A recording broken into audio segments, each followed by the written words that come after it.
Welcome back, brave souls, to another journey into the unknown.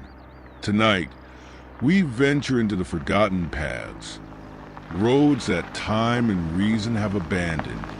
These are the places where shadows linger longer, and silence whispers secrets you're not meant to hear. Before we dive in, take a moment to ensure you never miss a tale as chilling as these.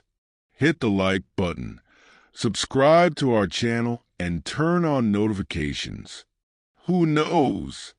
The next story could save your life or haunt your dreams. Let's begin.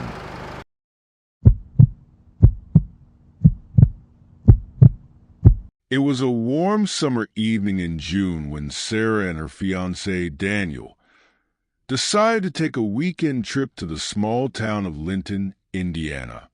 The couple, both in their late 20s, had been working long hours and needed a break. Daniel suggested a scenic route through the countryside, promising breathtaking views and a chance to disconnect. As the sun began to set, the couple found themselves on a narrow, winding road bordered by dense woods. The GPS on Daniel's phone had rerouted them onto what appeared to be an old, unmarked path. "This doesn't look right," Sarah said, her voice tinged with unease. Daniel glanced at her and smiled. "It's fine. We're probably just taking a shortcut. Trust me, these roads always lead to the best places." But as they drove further, the vibrant hues of the sunset faded, replaced by an oppressive darkness. The headlights of their car illuminated the cracked asphalt, overgrown with weeds. No other cars had passed them for miles. Then they saw her. A woman stood by the side of the road, her figure barely visible in the dim light. She wore a long, flowing dress that shimmered faintly, as if catching the moonlight. Her face was obscured by a veil of dark hair. "Is she hitchhiking?" Sarah asked, leaning forward. "Looks like it," Daniel replied, slowing the car. "Should we stop?" Sarah hesitated. "I don't know. This feels off." But Daniel had already pulled over. The woman approached the car with an unnatural grace. When she reached the passenger side window, Sarah rolled it down slightly. "Are you okay?" Sarah asked, her voice cautious. The woman nodded. Her voice was soft and melodic, almost hypnotic. "I need a ride, just to the next town." Daniel unlocked the doors. Sarah shot him a look but didn't protest.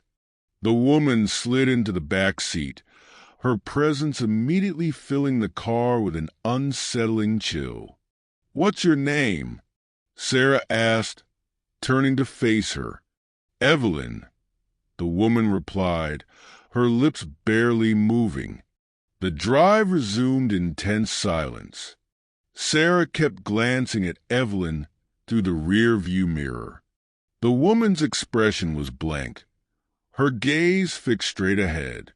The air inside the car felt heavy, as though it were pressing down on them. "So, Evelyn," Daniel began, trying to break the tension, "what brings you out here?" Evelyn didn't respond. Instead, she raised her hand and pointed ahead. "There," she said. Daniel slowed the car. They were approaching a dilapidated wooden bridge. Beyond it, the road disappeared into the fog. As they crossed the bridge, the car's radio crackled to life, emitting static. Evelyn's demeanor changed. She leaned forward, her face suddenly inches from Sarah's. "You should turn back," Evelyn whispered, her voice distorted. Sarah screamed. Daniel slammed on the brakes, and the car skidded to a halt. When they turned around to confront Evelyn, the back seat was empty. Panicked, Daniel reversed the car off the bridge and back onto solid ground. They drove in silence, their breaths shallow and hearts racing. The next morning, Sarah couldn't shake the experience. She searched online for anything about the area and found an old news article. Decades ago, a woman named Evelyn had died in a car accident on that very road. Witnesses claimed she was seen hitchhiking shortly before the crash.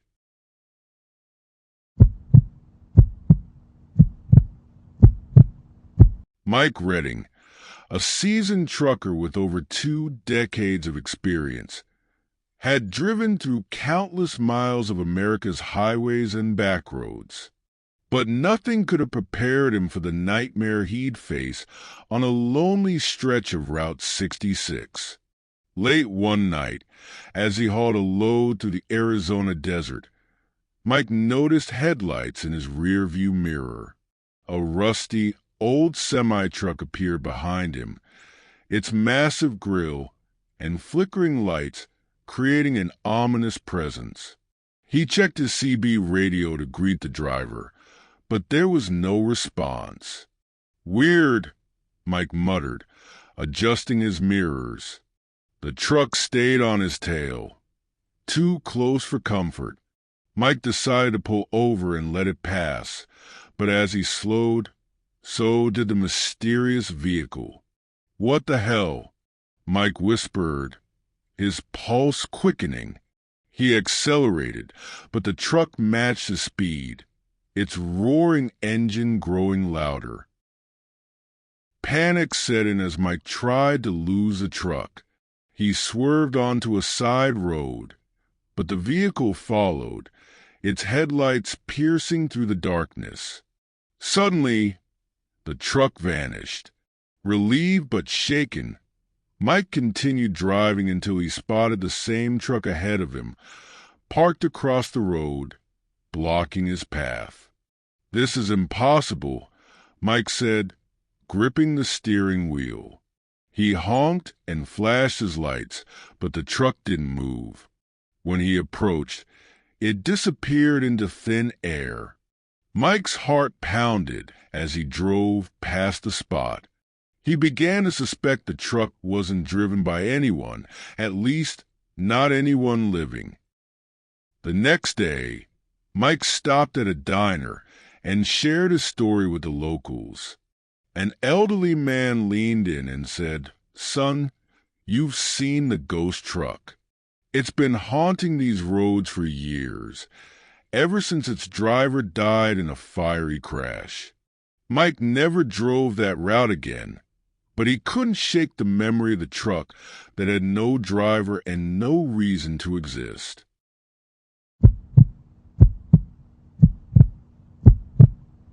A group of college friends, Emma, Jake, and Mia, set out on a road trip through the Appalachian Mountains.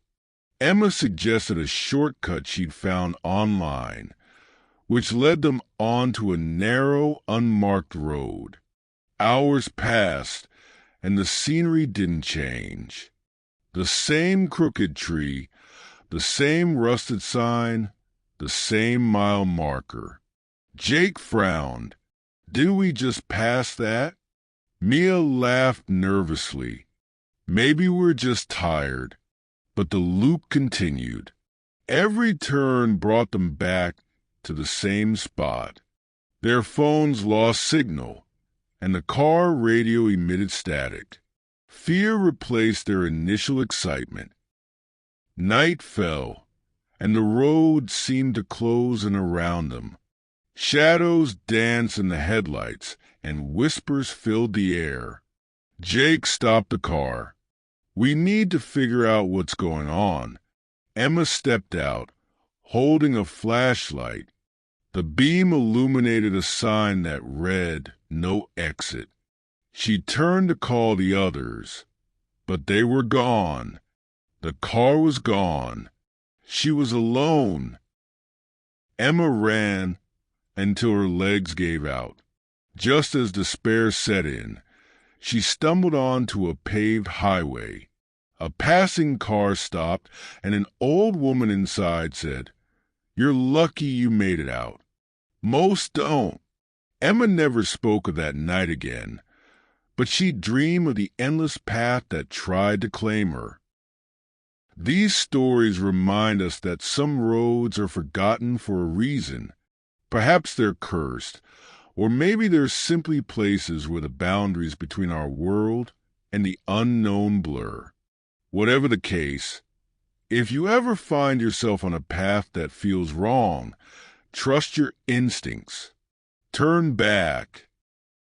If you enjoyed these tales, don't forget to like, comment, and subscribe. Share your own chilling road trip stories in the comments below. Until next time, stay safe and stay curious.